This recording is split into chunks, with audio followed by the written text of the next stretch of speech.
कि ये नीच जात का है या सकपाल है या दलित है, छुआछूत है, ऐसा उनको पता चला तो बाबा साहब का सामान फेंक दिया सब रात में। दोस्तों ये जो आप बरगद का पेड़ देख रहे हैं, ये बरगद का पेड़ बहुत बड़ा पेड़ था। पीछे से नदी है तो अभी घेरा गया है, पीछे नदी थी उसी पेड़ गया था टूट के। तो अब उसी बरगद के पेड़ से थोड़ी थोड़ी कंछे निकल रहे हैं, पेड़ निकल रहा है।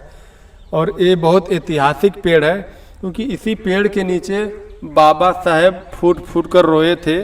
और क्यों रोए थे? बाबा साहब इसी वडोदरा शहर में मिलिट्री सिक्योरिटी नियुक्त हुए थे। उसके बाद भी इन छुआछूत इतना था कि बाबा साहब मिलिट्री सिक्योरिटी थे, फिर भी फाइल दूर से फेंक के इनके मेज पे दी जाती थी।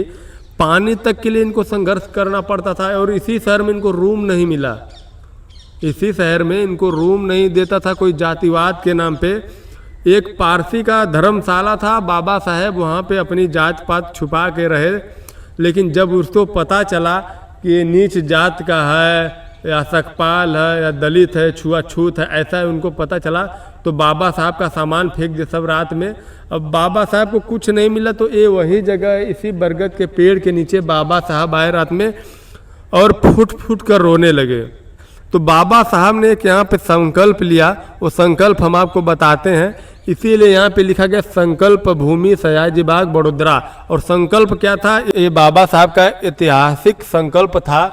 संकल्प इसलिए था कि बाबा साहब का कहना था कि अगर मैं इतना पढ़ लिख के, इतना पढ़ा लिखा होकर भी अपने अपमानों को नहीं रोक पा रहा हूँ तो मैं अपना पूरा जीवन अछूतों और छुआछूतों को मिटाने के लिए यहाँ समर्पित कर दूंगा।